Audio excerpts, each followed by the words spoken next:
You know, what's up mga kasipon na may sipon kasi ako. Kaya kumusta kayo mga boss? Muli, Doc Arman sa moto. So, kasama ko ngayon si Pops Brando. Yan. So, papagawa niya yung kanyang Honda Beat FI. So, may something nakakaiba dito sa motor niya na hindi ko malaman kung ano yung problema. At ngayon ko lang na-encounter yung ganitong issue ng mga ganitong modelo ng Honda Beat. Lalo Honda Beat, ngayon ko lang narinig o nakita yung mga ganitong issue. Kasi kalimitan naman sa iba yung may knocking sound.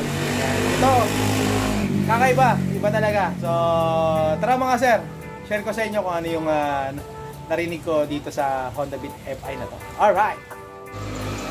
And yun, ito po mga sir. Ito yung mga sa pagpasensya nyo na yung boses ko, medyo pause lang.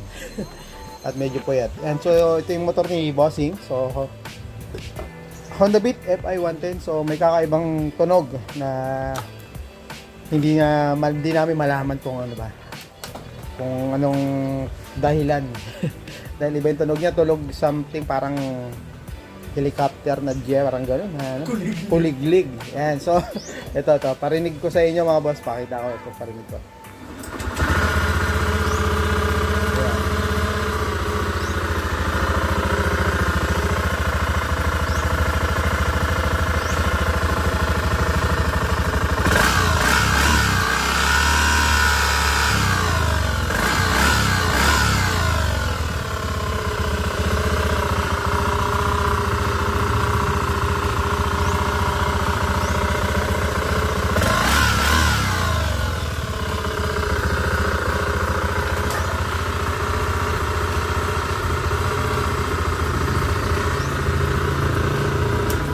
Ayun, so yun yung problema nitong Honda Beat FI na to. So may parang muhuni, parang tunog kuliglig, tunog basta hindi namin malaman eh. So hindi ko pa maano kung ano possible na problema kasi nga hindi naman siya knocking na parang yung tunog kasi pag sirang sigunyal, knocking sound. Ito kasi parang tunog ano siya, parang jet na humuhuni.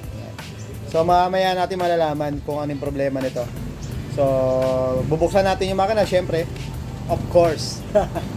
Yan. Pero hindi ko na i-share sa inyo kung paano yung hindi ko na i-share yung paano yung step by step na pagbabaklas kasi hindi naman to video tutorial kung paano paano baklasin, paano buuin. So i-share ko lang sa inyo yung mga possible o yung mga naging problema nitong Honda Beat FI na to, kung anong dahilan, kung anong saan galing yung ingay niya. So, mamaya pakita ko sa inyo pag hugot ko nito at saka pagbaklas ng makina. Yan. Alright, mga sir. 2 hours later. Inyo na po mga sir, mga boss, mga master. So, ito na naibaba na natin yung makina ng Honda Beat FI na may kalansing o yung may kuliglig na tunog na di mo parang kuliglig, parang tunog jet pag binibirit. Wing, wing! So, ito na. Naibaba na natin yung makina, nahugutan natin. So, ito na. Pakita ko lang sa inyo yung setup uli natin. Yan. So, nakasabit dun. Yan, so paghuhugutin natin, napakadali at wala nang bubuhat o tutulong sa inyo magbaklas. So napakadali maghuhugot ng makina kapag ganyan yung setup natin. Yan.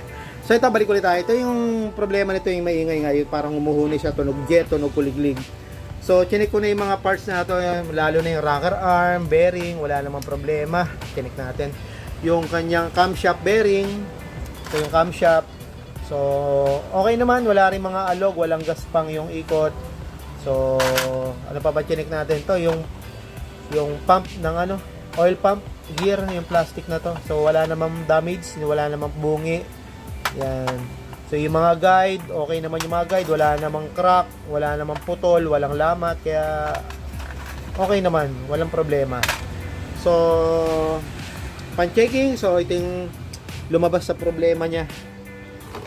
Yung kanyang crankshaft talaga may problema. Yan. So, parinig ko lang sa inyo at pakita ko sa inyo kung ano yung tunog nito pag iniikot.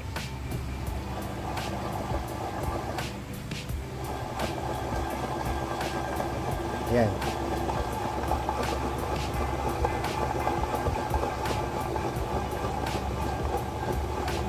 Okay.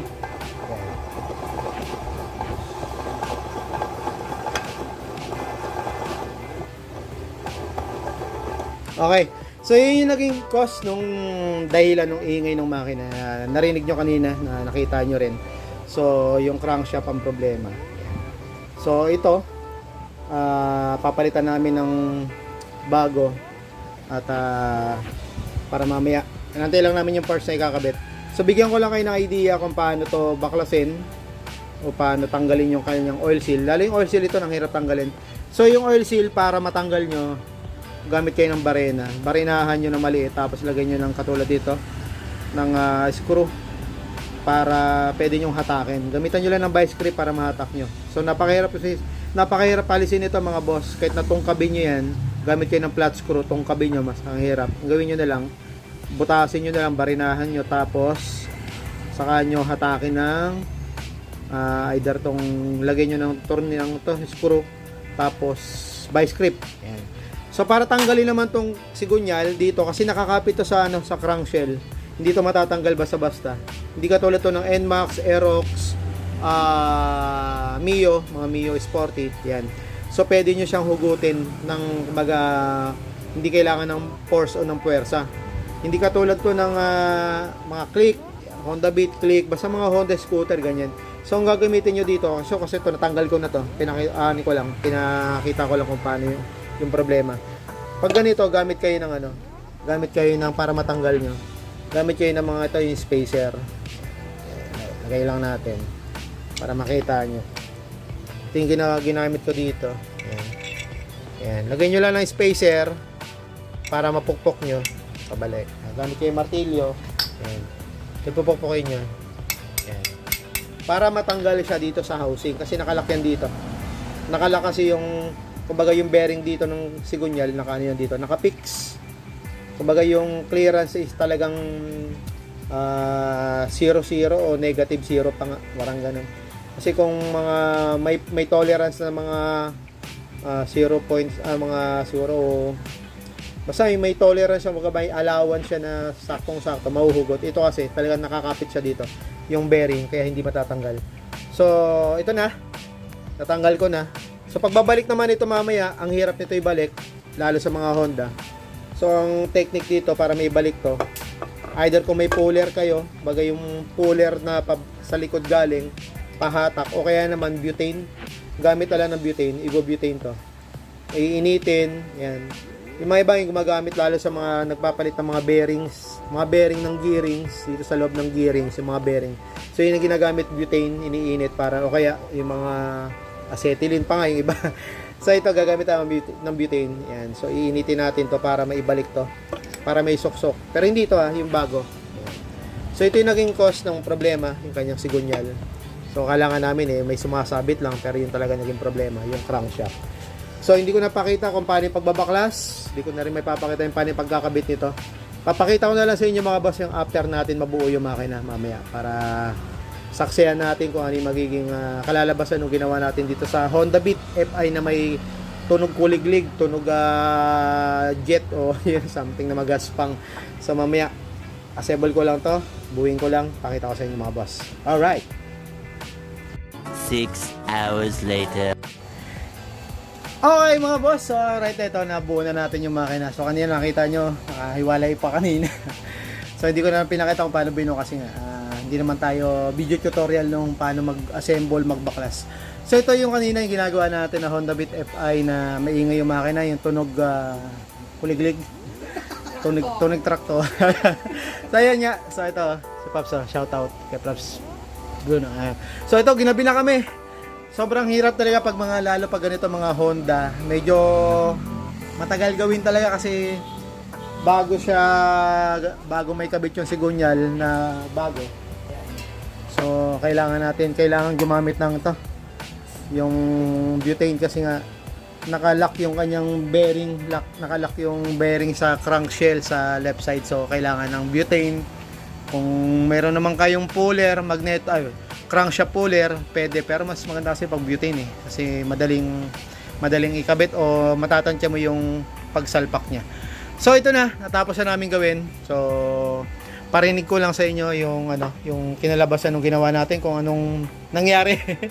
Kung tumahimik ba to. So hindi ko muna kinabit yung upuan kasi para maitutok natin dito at makita nyo o marinig nyo kung may something pa bang ingay. Ayan. So tara mga sir, master. start na natin. Yan. So, okay. Start. Oh, yun, oh. Yan. Yan. So, ito na yung tunog ng makina.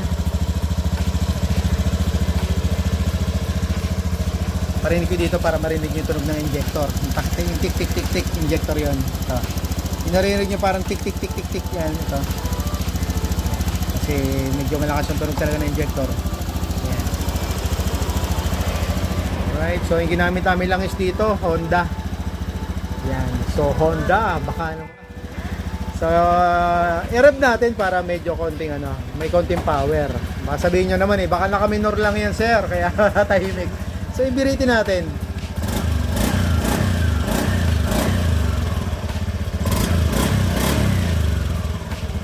Ayan.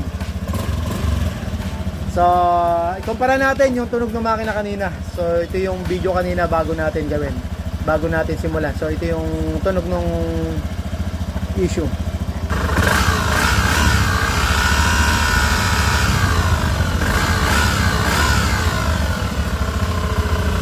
And yun, so yan yung tunog ng makina mga sir. So ito na yung pagkatapos natin gawin.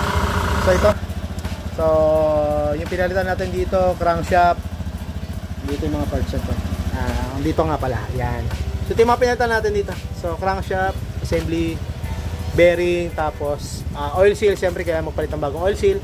Sinabay na namin yung kanyang ibang pyesa, yung belt, bola, slider kasi yung slider niya wasak na, isa na sa hindi ko na nakita. Basta andyan na yan, nagkalat na eh. So ito na, goods na. Pwede naman ihataw uli ni Pops to. So may ihataw na naman niya sa ano to, papuntang Riverbanks ba? So may mga susunod pa kami gagawin dito yung sa gearings niya, medyo may konting hiyaw yung gearings. Pero mga tarungan pa, parang okay pa naman. So yun na, okay na mga boss. So ito, sinare ko lang sa inyo para may idea kayo kung ano yung mga nagiging issue, nagiging problema, dahilan kung bakit umiingay yung makina natin. Lalo mga Honda. So sakit mga Honda, Honda Beat, Honda Click, basta lahat ng mga scooter na Honda, kalimitan niyang crankshaft ang problema, bearing, yan. So yun na nagiging issue pag maingay, yung para mga tunog helicopter, tunog barko. Yan. So ito, okay na. Salamat mga boss. Ito si Doc Arman sa Moto House. Ride safe sa atin lahat. Bye-bye!